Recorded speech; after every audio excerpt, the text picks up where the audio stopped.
देखिए बच्चों, आज हम बताएंगे आपको केमिस्ट्री, जो कि केमिस्ट्री में हम आवर्त सारणी में आवर्त और वर्ग ज्ञात करना सिखाएंगे, जो कि बहुत ही इजी होता है। जो बच्चे नहीं निकाल पाते हैं, देखिएगा बहुत ही इजी होता है। आपको एक ट्रिक याद करनी पड़ेगी। वो ट्रिक क्या हो सकता है? वो हो सकता है, ठीक है, 8 आपको याद करना पड़ेगा, 18 याद करना पड़ेगा और 32 याद करना पड़ेगा। इतना तो आप याद कर सकते हो बहुत ही इजी तरीके से। बाकी कुछ नहीं है, आपको एक क्या करना है, ऐसे आप खींचना है लाइन, ठीक है, क्योंकि आवर्त आपके कितने होते हैं? 7 होते हैं। आवर्त कितने होते हैं? 7 होते हैं। तो देखिएगा 1 2 3 4 5 6 7 मान लीजिए, ठीक है। 1 2 3 4 5 1 2 3 4 5 6 7, ठीक है, 7 हो गए। ध्यान दीजिएगा, ये इसके बीच में मैं बता रहा हूँ, ठीक है। अब ध्यान देना, आपको पहले ये आपका क्या होता है, अक्रिय गैस मान लेते हैं कि ये क्या है, अक्रिय गैस है, ठीक है। ये क्या है? अक्रिय गैस है, ठीक है। अब देखिए पहले में आपका 2 भरा जाएगा, दूसरे के लिए दोनों जोड़ के भरा जाएगा। 8 2 कितना होगा? 10, ठीक है। तीसरे में और 8 जोड़ दिया कितना हो जाएगा? 18। अगले में फिर 18 जोड़ दिया कितना हो जाएगा?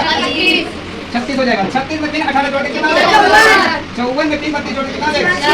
86 में फिर 32 जोड़ दिए कितना? 118 तक होते हैं, ठीक है। आप देखिएगा एक आपका विभाजित होता है, बाकी आपको 2 में 1 जोड़ना कितना होगा? 3। आप देखिए 10 में 1 जोड़िए कितना? और 18 में 1 जोड़िए कितना? 36 में जोड़िए कितना? 54 में जोड़िए कितना?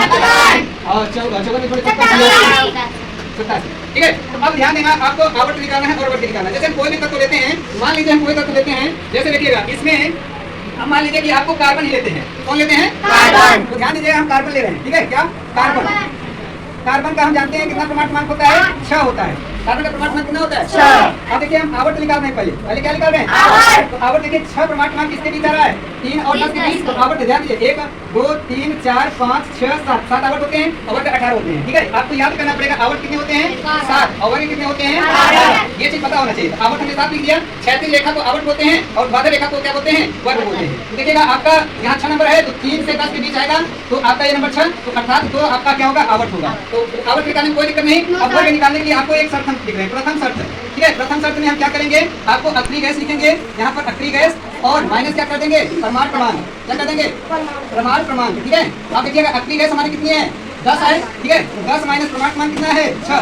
कितना बचेगा? 4 बचेगा। अब हमें निकालना क्या है? वर्ग निकालना है। तो वर्ग निकालने के लिए नहीं मैं लिख रहा हूँ, क्या आपको वर्ग की संख्या माइनस क्या कर देते हैं? प्रथम शर्त, ठीक है। क्या कर देते हैं? प्रथम शर्त। आप देखिएगा वर्ग की संख्या कितनी होती है? 18। और प्रथम शर्त हमारा कितना आया है? 4। कितना बचेगा? 14, ठीक है। तो वर्ग हमारा कितना निकल के आया? 14। आवर्त 2। आप देखिएगा मैं आपको चार्ट में दिखा रहा हूँ, देखिएगा एक बार खड़े हो जाओ, देखिएगा आप देखेंगे कि आवर्त इसका कितना है? 2 है। तो दूसरे आवर्त में, ठीक है, दूसरे आवर्त में और आपका 14वां वर्ग होगा। देखिए दूसरा आवर्त ये है और 14वां वर्ग है। देखिए 14वां वर्ग में आपका कार्बन कितना है? 6 परमाणु क्रमांक लेकर बसा है, ठीक है, 14वां वर्ग में और दूसरे आवर्त में। सभी को समझ में आया? Yes sir. देखिएगा एक क्वेश्चन में और चल रहा हूँ, ठीक है।